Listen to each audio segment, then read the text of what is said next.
While you're enjoying your holiday festivities, imagine a Yuletide from a forgotten past where the winter solstice was a time of pure terror.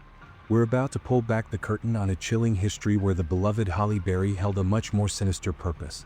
This isn't your grandma's holiday story, it's the dark truth about the blood-soaked rituals that paved the way for our modern traditions.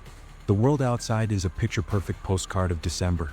Snowflakes drift lazily past frosted window panes, settling on the manicured lawns of suburban homes. Inside, the fireplace crackles with a reassuring warmth, casting a golden glow over stockings hung with care and a tree sagging under the weight of heirloom ornaments. The air smells of cinnamon, pine, and roasting meat. It is a scene of absolute safety, a manufactured bubble of joy designed to keep the darkness at bay. But if you strip away the electric lights, silence the carols, and extinguish the fire, you are left with the cold. And in the deep history of humanity, the cold was not merely a weather pattern, it was a predator. We sit here in the year 2025, swaddled in synthetic fabrics and central heating, forgetting that for thousands of years, the winter solstice was the most terrifying night of the year. It was the night the sun died. Elias Thorne sat in the high-backed leather chair of his late grandfather's study, the heavy velvet drapes drawn tight against the cheerful neighborhood light display outside. Elias was an archivist, a man accustomed to the smell of decaying paper and the dry touch of parchment, but the leather-bound tome resting on his lap felt different. It was cold to the touch, seemingly absorbing the heat from his fingertips. His grandfather, a recluse obsession with pre-Christian folklore, had left specific instructions to burn this book upon his death. Elias, driven by professional curiosity and human arrogance, had opened it instead. The pages were not made of paper, but of cured skin, thin and translucent. The ink was a rusted brown, dried blood mixed with soot. As Elias translated the jagged, archaic script, the cozy atmosphere of the library began to warp. The shadows in the corners of the room seemed to stretch, reaching toward him like emaciated fingers. The text spoke of a village named Caer-Mor, a settlement lost to time and geography, buried somewhere in the dense, ancient forests of northern Europe. The entry was dated roughly 2,000 years prior, during a winter that the scribe described as the White Famine. Elias read aloud, his voice trembling slightly in the silent room. The sun has not crested the mountain for 40 days. The livestock are frozen statues in the fields. The elders say the earth is angry, that the green man demands a price for the return of the light. We have hung the boughs, but they are not for decoration. They are to hide the scent of our fear. Elias paused. The text contradicted everything he knew about the history of Yuletide. This wasn't a celebration of rebirth. It was a desperate hostage negotiation with nature itself. A draft swept through the room, though the windows were sealed shut. The fire in the grate hissed, the flames turning a sickly shade of blue for a fraction of a second. Elias rubbed his eyes, attributing the hallucination to fatigue. He looked back at the book. The illustration on the next page was disturbing in its detail. It depicted a wreath, but not one made of plastic and wire. It was a ring of thorny vines, woven tight, and studded with berries that were painted with such a vibrant, wet crimson that they looked like fresh drops of arterial blood. Beneath the image, the caption read, "The Circle of Silence. When the holly appears, the debt must be paid." It was a warning, not a greeting. The realization hit Elias with the force of a physical blow. Every wreath hanging on every door in his neighborhood was a mimicry of this ancient marker of death. He turned the page and a dried, pressed leaf fell onto his lap. It was holly, stiff and sharp as a razor. As he picked it up, the thorn pricked his finger, drawing a single bead of blood. He stared at it, mesmerized. The blood didn't drip. It seemed to be absorbed into the dry leaf, turning the brown veins back to a vibrant green. A sudden, sharp knock at the heavy oak door of the study made him jump, his heart hammering against his ribs. He wasn't expecting anyone. He lived alone in this sprawling, inherited estate. "Hello?" he called out, his voice sounding thin and pathetic in the large room. Silence answered him. Just the settling of the house, the groan of old wood contracting in the cold. But then he heard it again, a scratching sound, low and rhythmic, coming from the other side of the door. It sounded like stiff branches dragging across the wood. Elias stood, the book sliding to the floor with a heavy thud. He approached the door, his hand trembling as he reached for the brass knob. The air temperature in the room plummeted, his breath suddenly visible in white puffs. He threw the door open. The hallway was empty. The long Persian runner rug stretched out into the darkness of the corridor. But there, on the floor, right at the threshold where he stood, lay a single bright red holly berry. It was fresh, plump, and glistening, as if it had just been plucked from a bush in the height of winter. Elias looked up, scanning the dark hallway. There was no one there. But as he looked down at the berry again, he realized the horror of the situation. There was no holly in the house. There was no holly in the garden. This berry hadn't fallen, it had been placed. He backed into the study and slammed the door, locking it. The cozy lie of the modern holiday had been punctured. The fear he felt wasn't the rational fear of an intruder. It was a primal, genetic terror.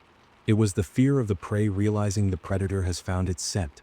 He picked up the book again, his hands shaking so badly he nearly tore the page. He needed to understand. He needed to know what happened in Caer-Mor. The text seemed to shimmer, the letters rearranging themselves into a narrative that pulled him in. He wasn't just reading anymore, he was witnessing. The room around him faded.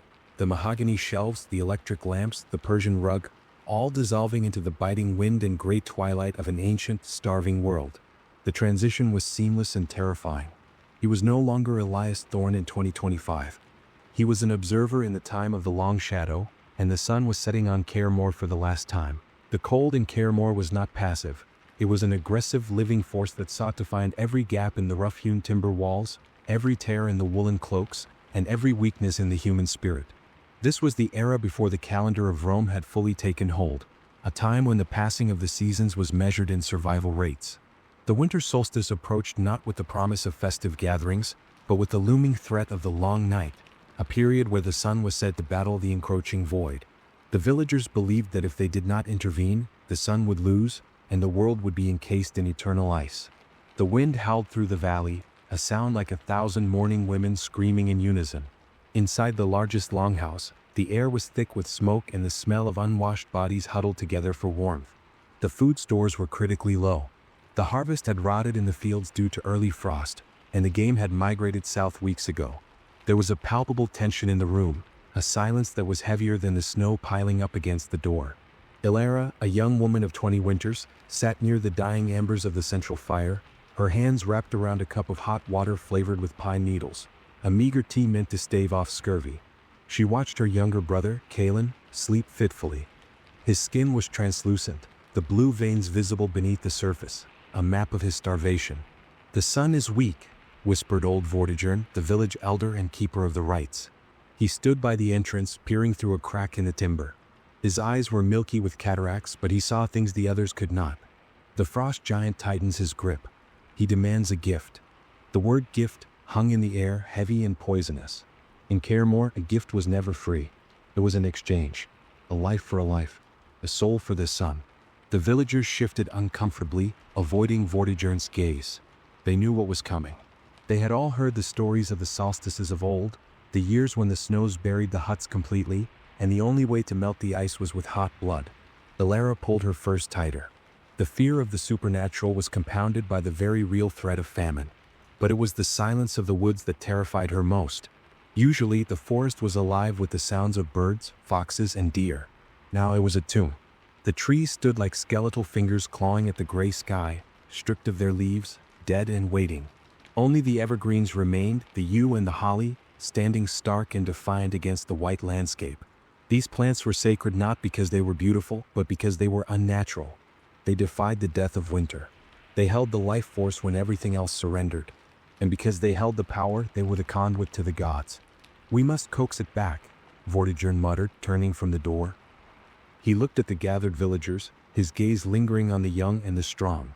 The sun is a fire that needs fuel. If we do not feed it, the shadows will eat us all. The desperation in the room was a tangible thing. A mother clutched her infant tighter. A husband moved in front of his wife. This was the primal fear of the solstice, the knowledge that for the community to survive, someone had to be subtracted from it. It was a mathematics of cruelty that they had accepted as law. Outside, the wind died down abruptly, replaced by a heavy, oppressive stillness. This was the dead calm, the phenomenon that occurred right before the deepest freeze. It was during this calm that the walkers were said to come. Spirits of the forest, manifestations of the cold itself, or perhaps just the druids in their terrifying ceremonial garb. Ilara felt a spike of panic. She remembered the ritual from her childhood, though she had tried to suppress the memory. The Holly King, a figure of folklore, was not a jolly man in a red suit. He was a warrior of thorns and bark, and he came to mark the chosen. "The berries are ripe," Vortigern announced, his voice cracking. "I have seen them in the grove. They bleed against the snow. It is time." The statement caused a ripple of panic. The holly berries were the omens. In a world of monochrome white and gray, the shocking red of the berry was a signal from the earth. It meant the earth was hungry. The villagers knew the drill. They were to return to their individual huts. They were to bar the doors. They were to extinguish their fires and wait in the dark. To light a fire tonight was to insult the sun, to claim you didn't need him. They had to suffer the cold to prove they deserved the warmth. Elara stood, pulling Kaelin up with her. "Come," she whispered, her voice trembling. "We must go to our home." The walk from the longhouse to their small hut was only 50 yards, but it felt like crossing a frozen ocean. The cold bit into their skin like needles. The snow crunched loudly under their boots, every step sounding like a gunshot in the silence. Elara looked at the forest edge. She swore she saw movement, shadows darting between the trees, tall, antlered figures watching them. The psychological weight of the solstice was crushing. It wasn't just the cold, it was the feeling of being watched, of being judged by an ancient, uncaring intelligence. They reached their hut and scrambled inside, barring the heavy wooden door with a thick oak plank. Elara ushered Kaelin into the pile of furs in the corner. "Stay warm," she commanded, though she knew it was a futile order. She sat by the window, a small slit covered by stretched animal bladder. She couldn't see out, but she could hear. She listened to the wind picking up again, a low moan that sounded like a voice calling her name. She listened to the creaking of the wood. And then she heard it, the sound that stopped her heart. The slow, rhythmic thud of a drum, deep in the forest. It was the heartbeat of the winter, the signal that the ritual of appeasement had begun. The cozy fire of the future was a lie. Here, in the shadow of the solstice, there was only the dark, the cold, and the terrifying knowledge that the sun might never rise again unless they paid the price. The drumbeat was slow, a terrestrial thrum that seemed to vibrate through the frozen ground and up through the soles of Elara's boots. It wasn't a rhythm of music, it was a rhythm of stalking. In the pitch black of the hut, deprived of fire, Elara's other senses were dialed up to a painful degree. She could smell the damp wool, the earthen floor, and the sharp, metallic tang of fear sweating out of Kaelin's pores. The villagers were hiding, cowering in their homes, waiting for the walking of the green. This was the ritual where the druids, acting as the hands of the forest entities, would select the offering. In modern times, we hang wreaths of holly on our doors as a sign of welcome, a festive invitation to friends and family. But in Caer-Mor, finding holly on your door was a death sentence. The plant was chosen for its symbolism. The evergreen leaves represented eternal life, the thorns represented the pain of existence, and the berries represented the blood required to sustain it. The druids would move through the village in total silence, save for the crunch of snow and the distant drum. They carried boughs of holly heavy with fruit. They would stop at a home, listen to the breathing inside, consult the unseen spirits, and then, if the omens aligned, they would lash a branch of holly to the door handle. Elara held her breath. The footsteps were close now. They didn't sound like human footsteps. They were heavy, dragging, as if the beings walking were made of wood and stone rather than flesh. She heard them pause outside the neighbor's hut, a family with 3 young children. The silence stretched for an eternity. Then the sound of scratching. Rough bark against smooth timber. The binding of twine. A muffled sob from inside the neighbor's hut, quickly silenced by a hand over a mouth. The footsteps moved on. They were coming closer. "Elara," Kaelin whispered, his voice barely audible. "Are they coming for us?" "Hush," she hissed, gripping his hand so hard her knuckles turned white. "Be silent as the stone." The footsteps stopped right outside their door. Elara's heart hammered against her ribs like a trapped bird. She stared at the plank of the door, visualizing the horrific entity standing just inches away. She imagined the Holly King, a man wrapped in ivy and pelts, his face obscured by a mask of bark, his eyes burning with a cold, blue light. She imagined him raising the bough of prickly leaves and blood-red berries. The scratching started. It was a slow, deliberate sound. Scrape, scrape, scrape. It was the sound of judgment. Minutes passed, or perhaps hours. Time had lost its meaning in the dark. The scratching ceased. The footsteps crunched away, fading into the swirling snow. Elara let out a breath she didn't know she was holding, but she didn't move. They couldn't move until dawn. The rule was absolute. If you opened the door before the sun returned, the darkness would enter. So they sat in the freezing blackness, listening to the wind howl, wondering if the scratching meant they were safe, or if it meant they were chosen. The psychological torture was the point of the ritual. It broke the spirit, making the victim compliant, making them accept their fate as inevitable. Finally, the gray light of dawn began to seep through the cracks in the walls. It was a weak, pathetic light, but it was enough. Elias stood up, her limbs stiff and aching with cold. She had to know. She moved to the door and lifted the heavy oak bar. It groaned in protest. She pushed the door open a crack. The blinding white of the snow assaulted her eyes. She looked down at the handle. There, tied with a strip of raw leather, was a sprig of holly. The berries were large, swollen, and impossibly red against the gray wood. Her knees buckled. It wasn't a warning, it was a summons. She looked across the narrow path.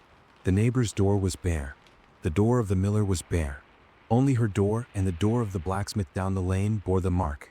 The community had been spared, but the cost was her. The holly wasn't festive decor, it was a target. Imagine waking up on the shortest day to find holly outside your door, the history books might say, but they couldn't convey the visceral horror of that moment. It was the feeling of the earth rejecting you, of your own tribe marking you for deletion. A horn blew in the distance, a low, mournful note made from the hollowed tusk of a mammoth beast. It was the call to assemble.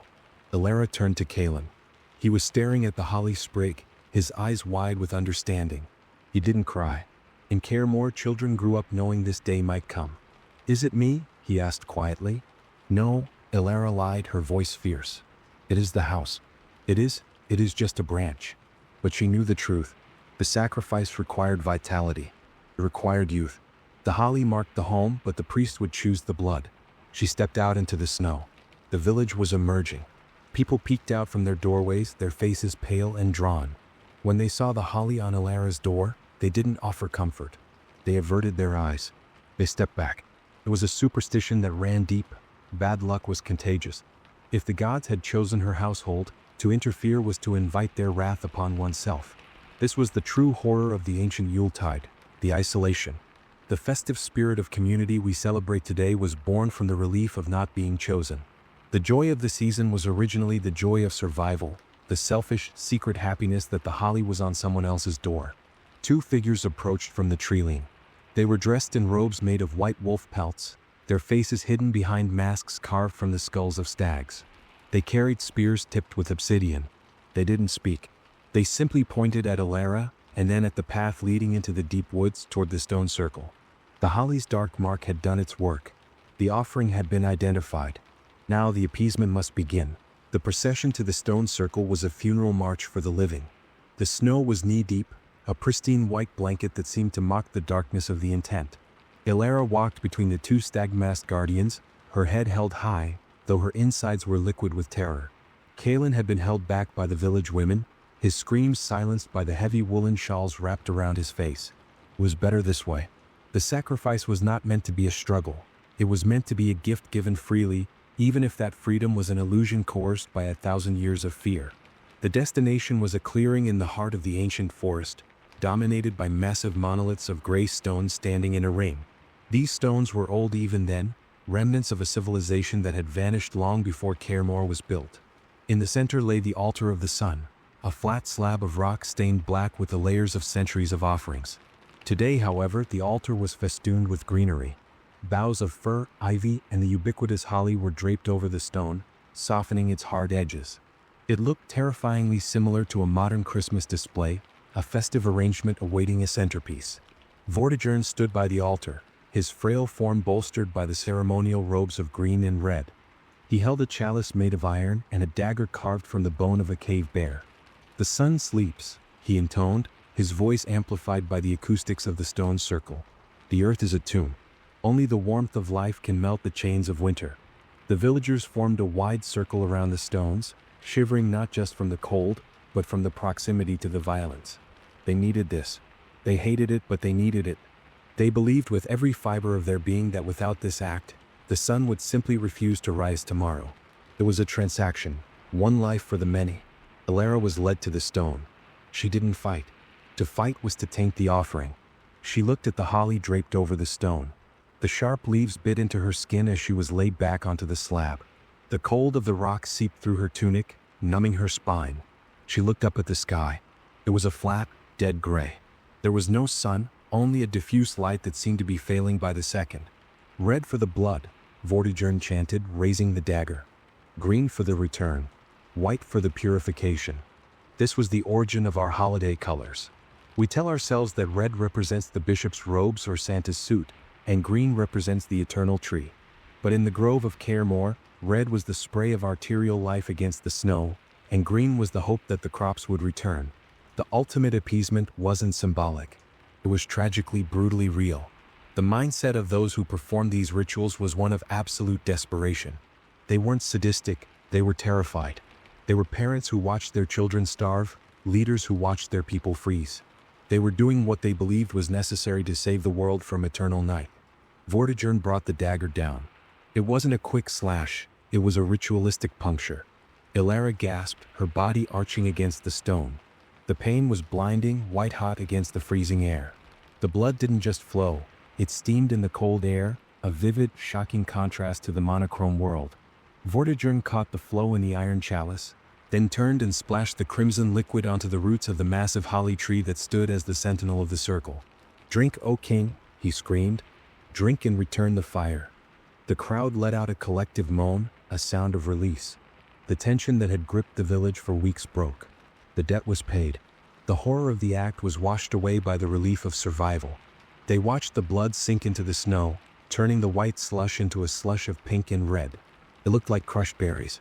It looked like the aftermath of a feast. As Ilara's vision faded, the edges of the world turning black, she saw something, or thought she did. The clouds above the tree line seemed to thin.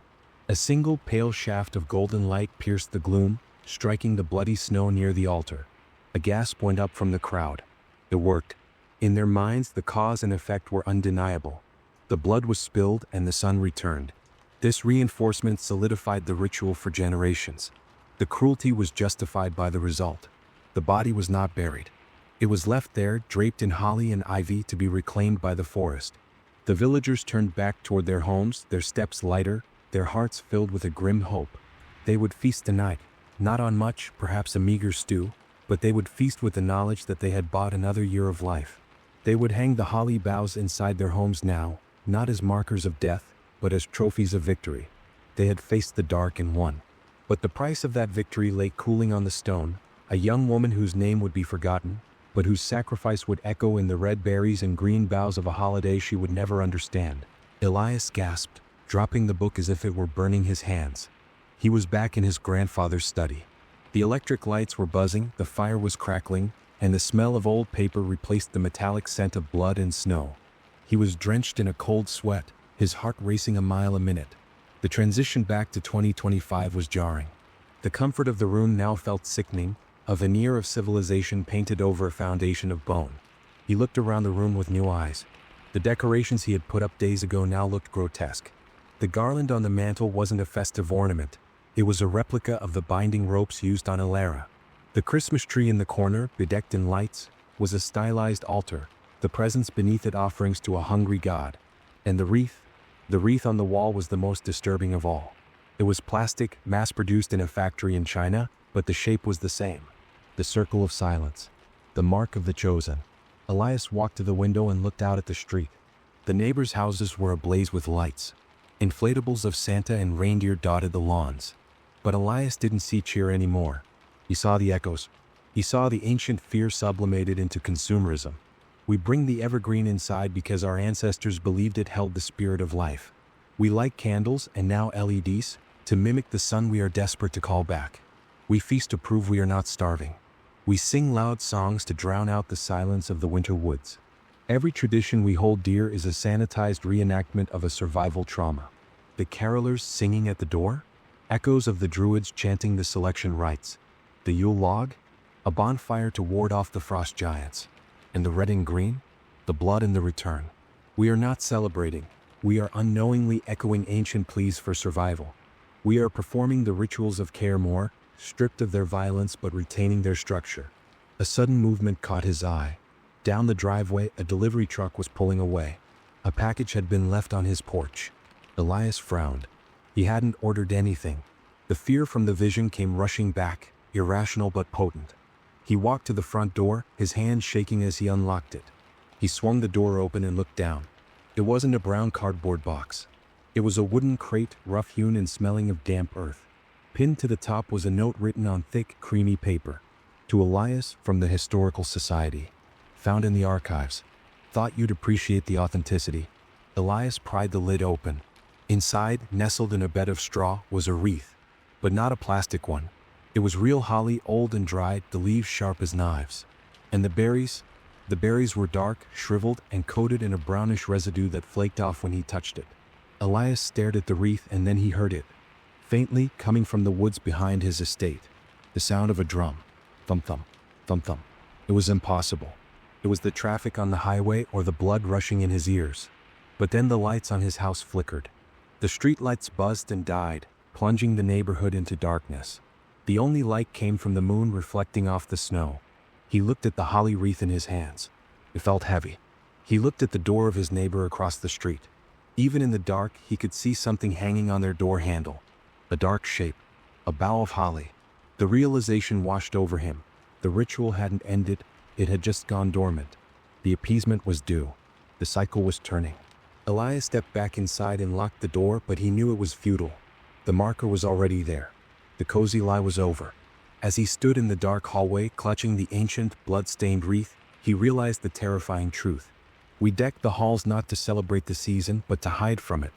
We fill the silence so we don't hear the scratching at the door. And as the temperature in the house began to drop, Elias understood that this year, the plastic berries wouldn't be enough. The frost giant was awake and he was hungry. So, the next time you hang a wreath or admire the red berries on a holly bush, ask yourself, are you truly celebrating or are you unknowingly echoing ancient pleas for survival? Are you decorating your home or are you marking it? Look closely at the snow outside your window. If you see a splash of red, pray it's just a fallen berry. Because in the forgotten history of Yuletide, the bill always comes due, and the currency is always life. Tell me in the comments below, do you feel the chill? And make sure you're subscribed because the solstice is coming, and you don't want to face the dark alone.